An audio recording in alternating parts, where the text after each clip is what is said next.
In the top left part of the map, we have our green Protoss player. It is from Team Swanky, Oxygen. In the bottom right part of the map, we have his opponent, currently up one game after a very interesting lift to the gold strategy. It is Day 9 Ladder Clan's Fade.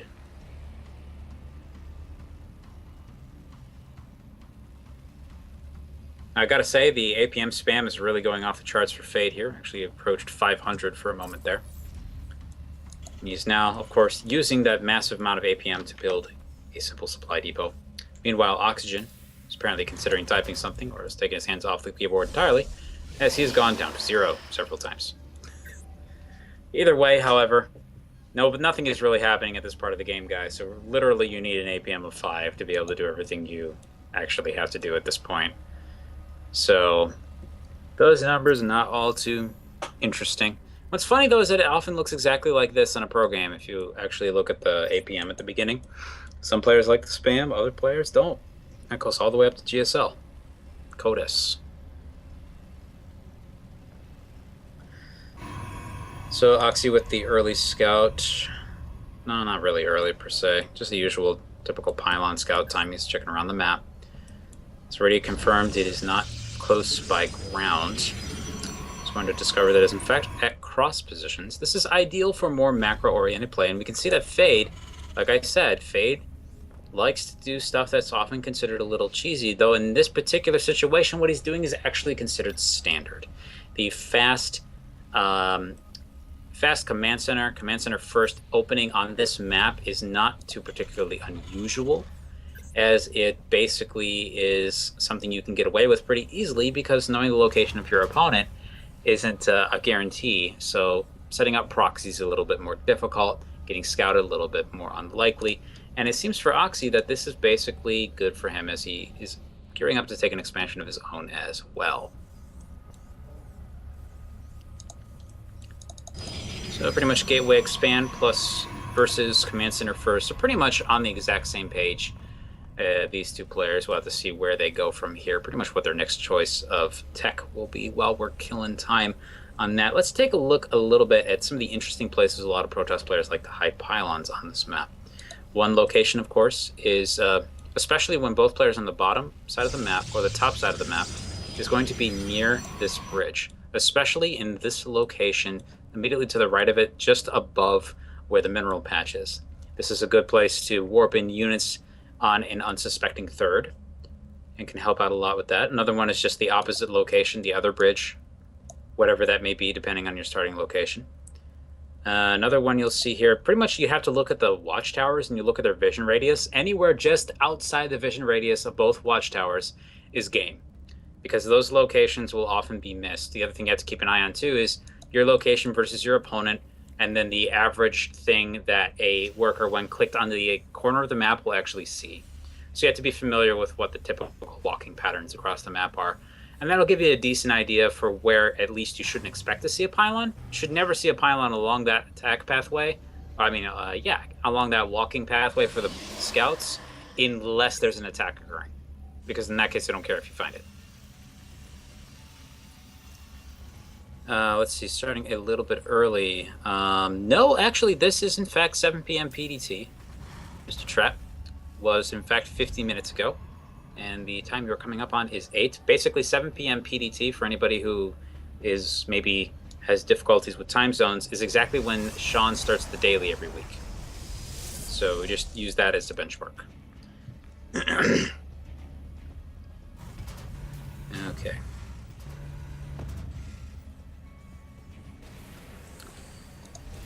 So far both players basically just doing things that are totally expected. Fade grabbing a lot of gas, actually, and it looks like he's going to maybe siege tank, I want to say, with the tech lab on there. No armory up yet. He's grabbing another factory, so... mech, actually, 3 factories. Cool. I don't see a lot of players go mech against Protoss, so it should be a fairly interesting game, to say the least. We have 2 gateways up here, as well as robo facilities producing observers. Another thing that you sometimes see Protosses do with their pylons as the game goes on is they can start to use their pylons to cover for little vision holes. Like you might see a player start to place pylons here, and maybe up here, and maybe one in this corner up here. Even though they don't ever intend to use those as warp-in locations, they are still very, very handy for picking up on drops. The only problem being, of course, that usually the Terrans will, on the way back, probably destroy the pylon. So it's one of those things you have to keep a probe out on the map and rebuild a lot. And a lot of players will not send that probe out again to build probes, and I mean to build pylons until they actually need to do the attack. So if you ever get the opportunity to kill that probe, and it doesn't put you too far out of the way, you should definitely take it. Now this is a strange thing. So it looks like we have the scout barracks already moving out here for our Terran player, but for some reason straight north. So I guess, yeah, he has no idea where oxygen it is at all right now, which kind of works out for Fade because pretty much the mech play in any matchup is super turtly. Pretty much just sit back and hang out a lot. I mean, you can be aggressive a little bit with Hellbats, but there isn't really a ton of options. And yeah, he can already go straight up into Hellbats, which are not bad units against a lot of Protoss stuff, because yeah, specifically Zealot Archon. If they're going a lot of Zealot Archon, then actually Hellbats will do pretty well against that. They do a lot of extra damage to the majority of the tanking, which is the light Zealot units. You do okay with the Archons. Not super great, but okay.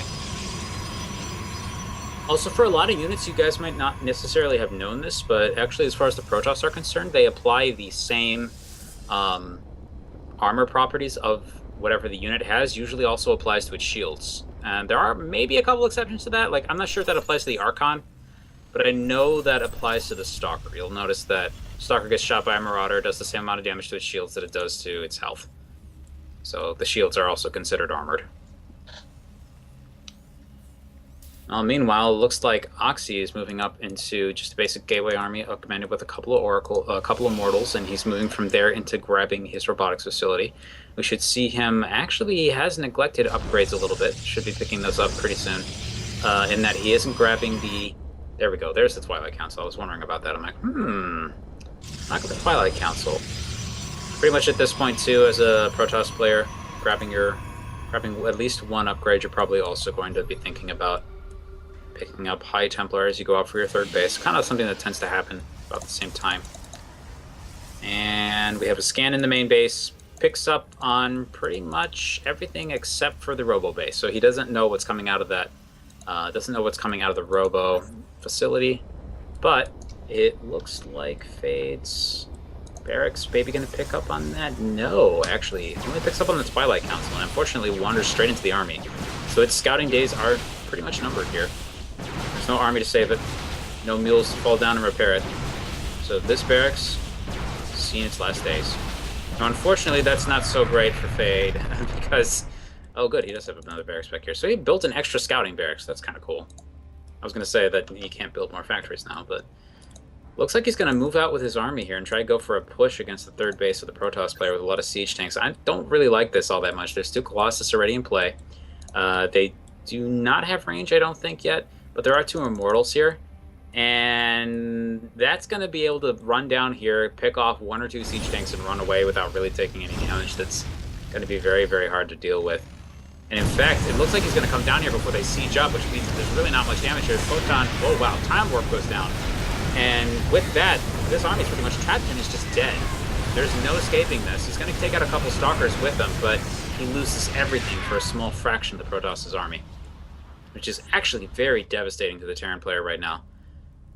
There is now a timing opening for Oxy. If he just picks up a couple more Colossus and beefs up his army a little bit, he can walk down there and he can hit when there's pretty much nothing to defend. Now, unfortunately, this is not a time for Oxy to be passive, as the Terran army starts to grow dramatically in strength when it's a mech army if it stays on 3 base for long enough. It's pretty much like a Protoss air army, and oh, that's a good response to this, actually.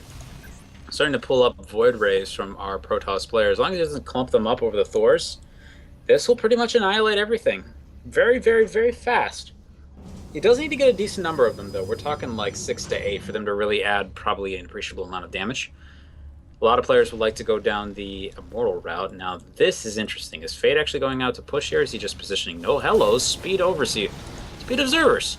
Nobody does this. This is cool. Awesome. He's barreled straight through the base and doesn't get away from that, unfortunately. But he did pick up on the siege tanks and the Thors, so he knows what's going on. All right, good on Oxy. Third base coming up here. Once Oxy can secure this, we're basically going to be seeing the pure might of Terran versus the pure might of Protoss. At least in terms of potential. Comes down to how well both of them can micro. As we can see, both of them actually floated quite a bit of resources. This is a little bit of a difficult setup to actually macro in. So far, Faye doing a little bit better in this department. Currently at 59 workers plus mules, so his economy is a little bit stronger than his opponents. Oxy actually starting to compensate for this a bit, starting to add some probes to the mix. He's just a little bit more. Very close to what he needs to actually be saturated. Starting to add some cannons at the back, just in case his opponent throws in some air units. So far, not seeing any sign of that, though. Just pure siege tank, pure ground mech, basically. I don't think he's picked up on the Void Rays just yet. We're not really seeing anything to deal with that. Again, if Oxy's not too careful and he does clump up all the Void Rays, the splash damage from the Thors will wipe them out really, really quickly. Speaking of splash damage, I was actually watching the Brood War show match that they did in Home Story Cup over the weekend. Archons were nuts, man. You put two Archons together and a flock of Mutas flies over two Archons. The splash damage from the Archons will pretty much annihilate all of the Mutas in 2 shots. You do not mess with Archons in that game. Holy crap. I had no idea that they were that powerful. It's insane how much damage they can do. This is interesting. That will actually prevent a Zealot run by from reaching the base pretty quickly. It would just be so tragic if there was already a pylon in there. But thankfully no. Even though he hasn't checked for that, that is not something Fate needs to be concerned about. But yeah, run-bys like this are actually a big concern for our Terran player, because unfortunately the mech army is probably even more stationary and less mobile than the typical Protoss Deathball. What you usually see with a Protoss Deathball can move around easier than a mech arm. And that usually I think that ends up being a pretty huge problem for a lot of players. So a couple more Void Rays coming out, and a Fleet Beacon. So we'll see if this is for air upgrades or if he wants to add some Tempests into the army. I think Tempest would be a decent choice, knowing that a lot of mech players like to go up into battle cruisers eventually. Doesn't look like he wants to do that, though, just adding more Void Rays. And this is a pretty scary amount of damage he now has in the army. He has, looks like, 3 Colossus plus 8 Void Rays, and pretty much if he can get a Void Ray count high enough, most of this army can't even shoot at it. All he has to worry about is the Thors, and he'll take them out very, very fast. So it's pretty much on Faye to actually pick up on this happening and start working on a response. He's building a lot of missile turrets, but that's not going to mean all that much of the Void Race. They kill those things way too quickly for them to take much damage from turrets. Plus, it's really the army that he has to be concerned about. A lot of Thors, though. That is a lot of damage. It looks like Fade's actually considering a move out here, or at least moving his units back and forth and thinking about a move out. I don't know. He has scanned it. He does see the Void Rays now. So what's the response back home? He's building 7 factories, and he's getting Terran vehicle and ship placed. He's just getting upgrades, pretty much. Nothing particularly crazy. And Oxy is building up upgrades for air weapons, getting air weapons level 2. So it looks like that's what the primary purpose of the Fleet Beacon. Double scan, help him get an idea of what's being built here. Still, like, I think against this, what you'd probably need, in addition to the Thors, is, as weird as this may sound, either ghosts, a couple EMPs to rip the shields off the Void Rays, or you probably need Seeker Missile. And if you don't have Seeker Missile, this gets kind of interesting. Here comes the attack here. This ground army will vaporize really fast. It's going to come down to this area that's back and get up 3 more Void Rays in the back of this. He should wait for the Void Rays to get there. Attacking now is not a great move. But here we go. Void Rays now in position. Thors, oh no, Void Rays actually grouping up on top of the Thors, taking maximum damage. There's so many Thors here too that they're actually starting to pick away at the Void Rays. Void Rays, for some reason, constantly targeting things that are not shooting at them. And the entire Void Ray army is pretty much gone, but here come 3 more on the back of this. And there's only 1 Thor left. Here comes a couple more Void Rays. I'm going to try and repair that with mules. They didn't get there in time. And now there's an air army, and he has nothing to shoot at it with. 4 more Thors are coming out, but they're going to be pretty much late to the party by about 30 seconds here. So these guys have pretty much free reign to do whatever they want for a bit. Looks like Oxy isn't controlling the army too well, though. I'm really paying attention here. More Void Rays showing up to join the pack. He's now up to 7. And we'll see what he's able to do from this. Yeah, building turrets right under a bunch of Void Rays.